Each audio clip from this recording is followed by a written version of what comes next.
कहते हैं एक जंग एक देश को 100 साल पीछे धकेल देता है। यूक्रेन के कई शहर तो इतने बदनसीब हैं कि उन्होंने 100 साल के अंदर ही कई जंग देख लिए।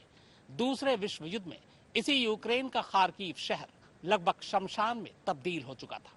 75 साल लगे उसे दोबारा अपने पैरों पर खड़े होने में। अब दोबारा से उसके पैर उखाड़े जा रहे हैं। यूक्रेन के बाकी शहरों का दर्द भी कुछ ऐसा ही है।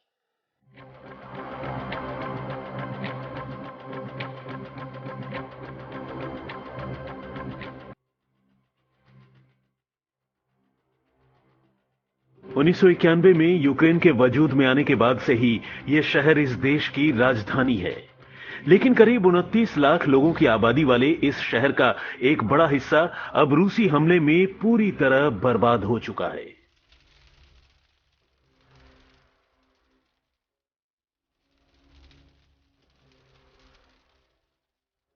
शहर का ऐसा कोई भी इलाका, कोई भी गली या कोई भी ठिकाना नहीं है जहां रूसी हमले से हुई बर्बादी के निशान नजर नहीं आते।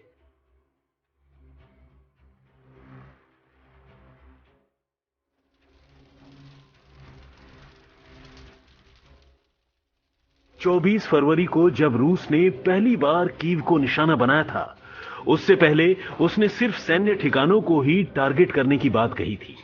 लेकिन हर तरफ बिखरे बर्बादी के ये निशान अब ये बताने के लिए काफी हैं कि अब बात उस बात से काफी आगे निकल चुकी है।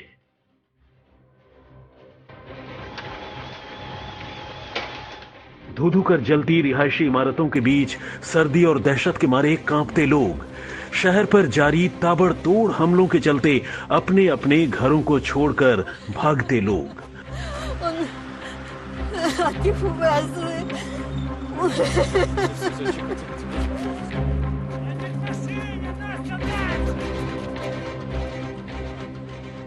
अपनी आंखों के सामने अपने आशियाने को बर्बाद होता हुआ देखते लोग। कीव ने एक महीने में क्या कुछ नहीं देखा। टीवी टावर, यहूदी memorial, theatre, park, school, college, हर तरफ बम और मिसाइलों के हमले के निशान। और अब हालत यह है कि ये पूरा का पूरा शहर ही एक तरह से घोस्ट टाउन यानी भूथा शहर में तब्दील होने लगा है।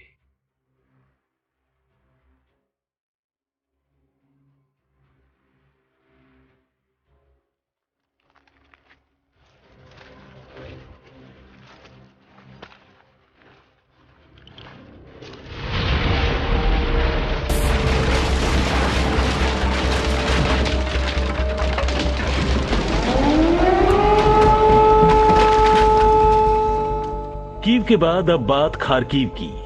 बस चंद रोज पहले तक यूक्रेन के किसी भी दूसरे शहर की तरह खार्किव भी एक हंसता मुस्कुराता खूबसूरत शहर हुआ करता था। मगर इंसानों की ही जान लेकर इंसानों पर हुकूमत करने वाले लोगों ने शहर के बेकसूर लोगों के साथ साथ इन इमारतों की भी मुस्कुराहट छीन ली। रूसी बमों ने क्या से क्या बना दिया इस शहर को। इमारतों, सरकारी इमारतों, सेना के अड्डों, पुलिस मुख्यालय वगैरह को निशाना बनाते वक्त यह भी नहीं सोचा कि इनके इर्द गिर्द इंसानों की बस्तियां भी हैं और बसेरा भी, क्लिनिक हैं और अस्पताल भी। बस बम गिराते गए, लोग मरते गए, बेघर होते गए। रूस की लड़ाई यूक्रेन से है, मगर रूस ने यूक्रेन की राजधानी के अलावा अगर किसी शहर को सबसे ज्यादा टारगेट किया है तो वो खार्किव ही है। लेकिन आखिर क्यों कर रहा है रूस ऐसा?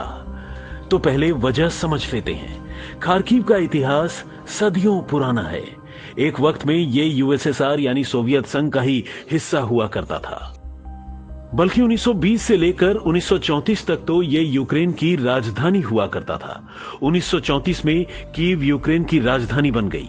खार्किव की पहचान सिर्फ कवि, कविता, आर्ट एंड कल्चर, व्यापार और इंडस्ट्री या फिर वैज्ञानिक खोज के लिए ही नहीं है, बल्कि इसकी पहचान एक बड़े सैन्य अड्डे और दुनिया के सबसे मजबूत T-34 टैंक बनाने के लिए भी है।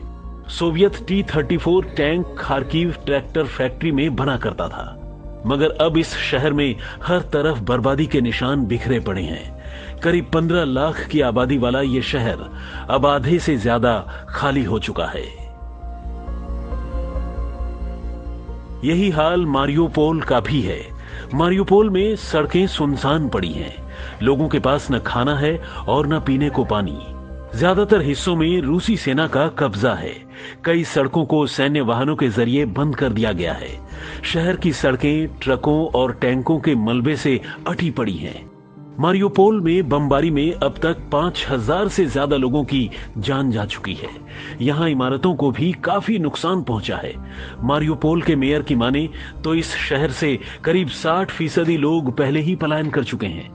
4 लाख की आबादी वाले इस शहर में फिलहाल सिर्फ 1,60,000 लोग ही बचे हैं।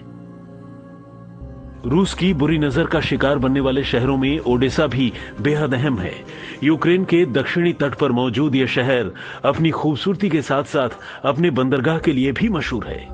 यहां की आबादी करीब 10 लाख है, लेकिन काले सागर के किनारे पर बसा यह शहर भी अब रूसी हमलों से बर्बाद हो रहा है। असल में रूस ओडेसा के सैन्य ठिकानों पर हमला करने के साथ साथ इस शहर को दूसरे शहरों से काटना चाहता है। आज तक ब्यूरो।